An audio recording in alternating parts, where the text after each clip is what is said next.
ఇక breaking news చూస్తున్నాం. ఈ ఫార్ములా కార్ రేస్ నిధుల మళ్లింపులో కేటీఆర్ చిక్కుల్లో పట్టారు. విచారణ కోరుతూ సీఎస్ శాంతకుమారి ఏసీబీకి లేఖ రాశారు. ఈ ఫార్ములా రేసులో నిధుల దుర్వినియోగంపై విచారణ కోరుతూ లేఖ గవర్నర్ ఇచ్చిన అనుమతి లేఖను ఏసీబీకి జత చేసి పంపించారు.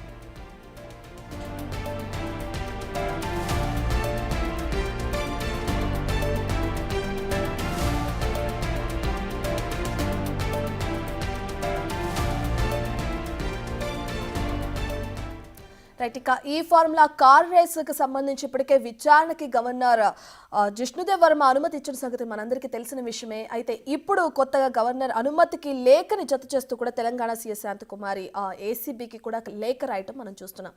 దీనికి సంబంధించిన పూర్తి డీటెయిల్స్ అందించడానికి మా అసోసియేట్ ఇన్పుట్ ఎడిటర్ నగేష్ అందుబాటులో ఉన్నారు.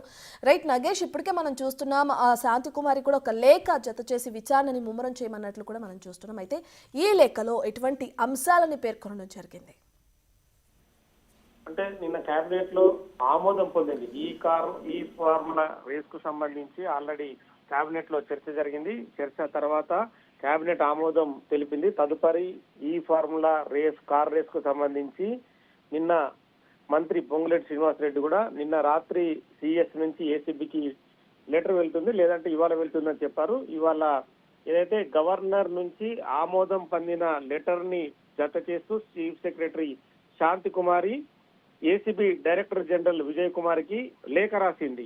విచారణకు ప్రభుత్వం అంటే కేబినెట్ ఆమోదం తెలిపిన తీర్మానం కాపీని జత చేస్తూ, అలాగే గవర్నర్ నుంచి అనుమతి పొందిన లెటర్ ని అందులో రెండు కూడా వాటిని జోడీ చేస్తూ శాంతి కుమార్ తో ఒక లెటర్ పంపించే ప్రభుత్వం కేబినెట్ తీసుకుంది. గవర్నర్ కూడా ఆమోదం పొందిన లెటర్ ఇంతో చేయబట్టి ఈ కేసు కేసు ముందుకు వెళ్ళాలి. అవినీతి నిరోధకాలు కేసులో ముందుకు ఇన్వెస్ట్ శాంతకుమారి తను రాష్ట్ర లేఖలు డైరెక్టర్ జనరల్ లేఖలు ఇక మరో రాష్ట్రంలో తన స్పెషల్ రైట్ నగేష్, మీ సిగ్నల్ కట్ అవుతుంది.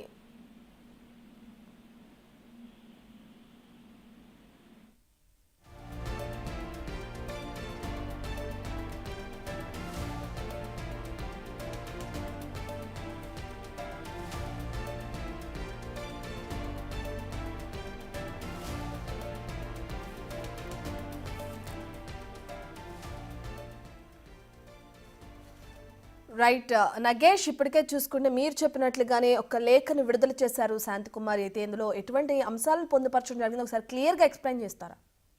అంటే రెండు లేఖలను సిఎస్ శాంతికుమారి తన లేఖ ద్వారా జతపరిచారన్నట్టుగా తెలుస్తుంది. ఒకటి కేబినెట్ నుంచి ఆమోదం పొందిన లెటర్ ఒకటి కాగా, గవర్నర్ జిష్ణుదేవ్ వర్మ నుంచి గవర్నర్ ఆమోదం ఇస్తున్నట్టుగా ఇచ్చిన లెటర్ ఒకటి. ఆ రెండు లెటర్లను జత చేస్తూ సిఎస్ శాంతికుమార్ కూడా ఒక లెటర్ ని రాశారు ACB director general Vijay Kumar. ఎందుకంటే అవినీతి నిరోధక శాఖ అధికారులు ఈ కార్ ఫార్ములా రేసింగ్ కు సంబంధించి అవినీతి 55 కోట్లు జరిగిందని చెప్పి కూడా ప్రాథమికంగా అయితే గవర్నర్ కు పంపిన ఏదైతే ప్రభుత్వం అనుమతి కోరుతూ పంపిన విషయాల్లో కూడా అందులో పొందుపరిచింది. ఎందుకంటే 55 కోట్ల రూపాయలు వ్యక్తులు అంటే ఒక వ్యక్తి ఒక సంస్థకి చెల్లించినట్టుగా అందులో ఉంది. అంటే ఒక జీవో ద్వారా కావచ్చు, లేదంటే ఒక బిడ్ ని కావచ్చు, వేరే కాంట్రాక్ట్ రూపేణ కూడా ప్రభుత్వం నుంచి డైరెక్ట్ గా లెటర్ రాయకుండా కేవలం విదేశీ మారకం ద్వారా హైదరాబాద్ లో ఈ ఫార్ములా కార్ రేసు సంబంధించి 55 కోట్లు సంస్థకు చెల్లించారు. ఆ సంస్థకు చెల్లించిన డబ్బును ఎందుకు చెల్లించినట్టు అంటే ప్రభుత్వ ధనం ప్రజాధనాన్ని వృధా చేయడమని చెప్పి కాంగ్రెస్ ప్రభుత్వం భావిస్తుంది. ఈ క్రమంలోనే విచారణకు ఆదేశిస్తూ నిర్ణయం తీసుకుంది. ఎందుకంటే ఇందులో అరవింద్ కుమార్ అప్పటి మున్సిపల్ అడ్మినిస్ట్రేషన్ డిపార్ట్మెంట్ లో ప్రిన్సిపల్ సెక్రటరీగా ఉన్నారు. అరవింద్ కుమార్ తో పాటు మరో 3 అధికారులు కూడా ఈ వ్యవహారంలో పాల్పంచుకున్నట్టుగా తెలుస్తుంది. అంటే నిధులు విదేశీ మారకం ద్వారా ఎందుకు చెల్లించినట్టు అంటే బయటి దేశాలకు డబ్బులు పంపించి మళ్ళీ బ్యాక్ వాటిని తీసుకుని ఆ సంస్థకి ఎందుకు చెల్లించినట్టు అంటే ఎవరికి తెలియకుండా డబ్బులు అనేటివి తీసుకున్నారా అంటే ఇందులో ఎవరి కమిషన్ ఎంత, ఎవరికి ఏ డబ్బులు ముట్టాయన్న విచారణ జరగడం. సో ఈ లెటర్ ఏసీబీ అధికారులకు రేపు ఉదయం తన టీములు ఏర్పాటు చేసుకుని దీనికి సంబంధించిన దర్యాప్తుని విచారణను కూడా మరింత ముమ్మరం చేయనున్నారు. Right, thank you Nagesh.